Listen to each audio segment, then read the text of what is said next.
I gotcha. So Yeah. we're not as far then. So Yeah. is the wiggle room equal for a Roman Catholic as for a Buddhist? Okay, good. I'm glad we came back here. 'Cause this is the other thing I wanted to clarify here.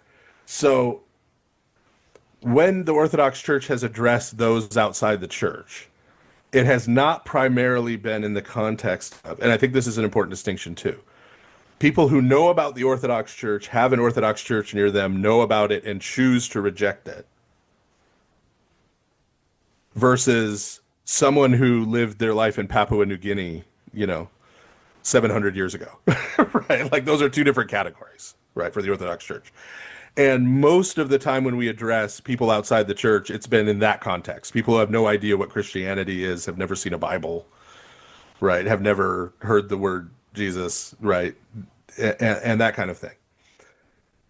And so the Orthodox view regarding that has been that at the last judgment, Christ is going to hold us accountable for what we did with what we received.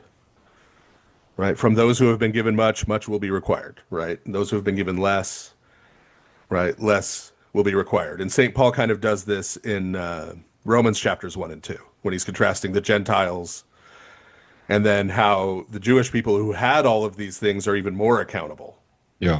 right? For We're in agreement on all that. yeah, yeah.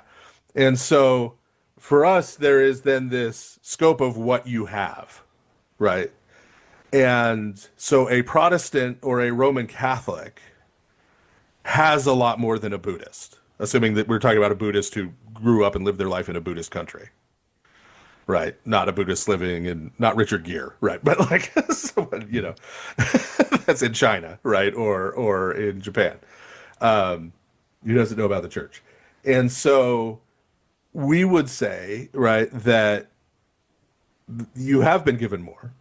Now, part of this is we would say, for example, the reason the Protestant Reformation had a Greek New Testament is because of refugees from the fall of Constantinople, right? That the Greek text of the New Testament was preserved in the Orthodox Church, right? So even that is sort of coming out of the church, the life of the church from our perspective. But that is something you have. And so you are, just as St. Paul says, what's the advantage then of being a Jew? It's like, well, everything. You have the Torah, you have the prophets, you have the, right? So I could say, what is the advantage of being a Protestant? Well, you've got the scriptures, right? You've got you've got the doctrine of the Trinity. You've got, right? You have all of these things, right? And so when it comes to the day of judgment, God is going to hold you accountable for what you do with those, right? With what you have. The way Archbishop Averki, who is a very famous, may end up being recognized as a saint, archbishop in Russia in the early to mid 20th century, so through the communist period, who was very faithful to Orthodoxy in spite of persecution, said he was asked if Protestants could find salvation, and he said, "Well, even in the most sort of remote and weird Protestant sect that he could think of, right? And who knows what that was, right? But he said there are all of these things from the early church, which of course for him is the Orthodox Church, right? That they still have."